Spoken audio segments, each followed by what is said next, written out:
Le militant de la paix vous parle. La haine, c'est quelque chose qui est né depuis. Ce n'est pas une affaire d'aujourd'hui. Regardez en France. On arrive à se détester. Les Parisiens arrivent à détester les Marseillais.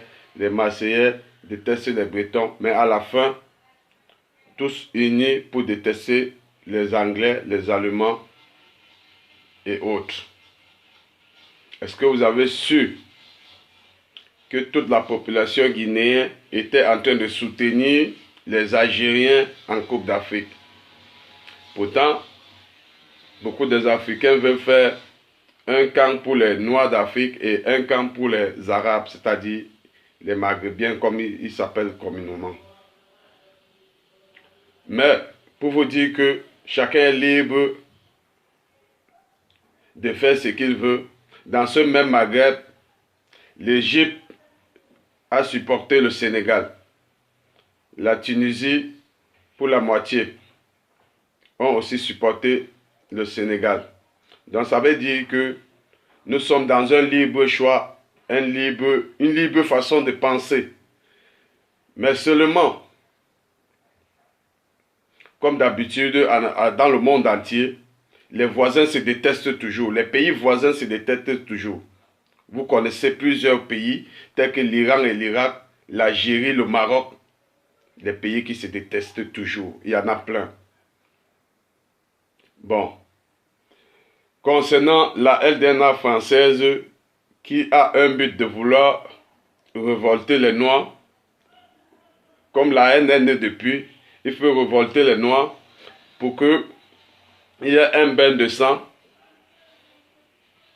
entre ces communautés. Je ne sais pour aucun intérêt. Chacun exprime sa haine de sa façon.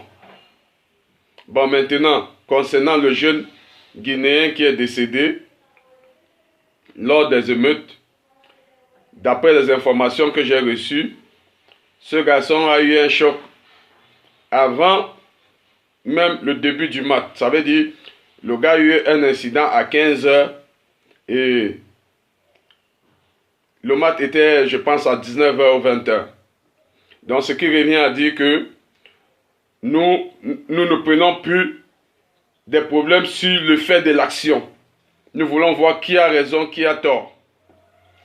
Bon, maintenant, la LDNA française n'est pas là pour entrer dans des pareils détails. Ils sont là s'ils ont dit que les Maghrébiens ont tué un Noir. Ils savent que ça va révolter les Noirs. Tout ça parce qu'ils disent que dans le passé, les Noirs, les Arabes sont venus en Afrique, ils ont fait l'esclavage des Noirs. Pour cela, il faut se venger. Monsieur, nous ne sommes plus au 21e siècle.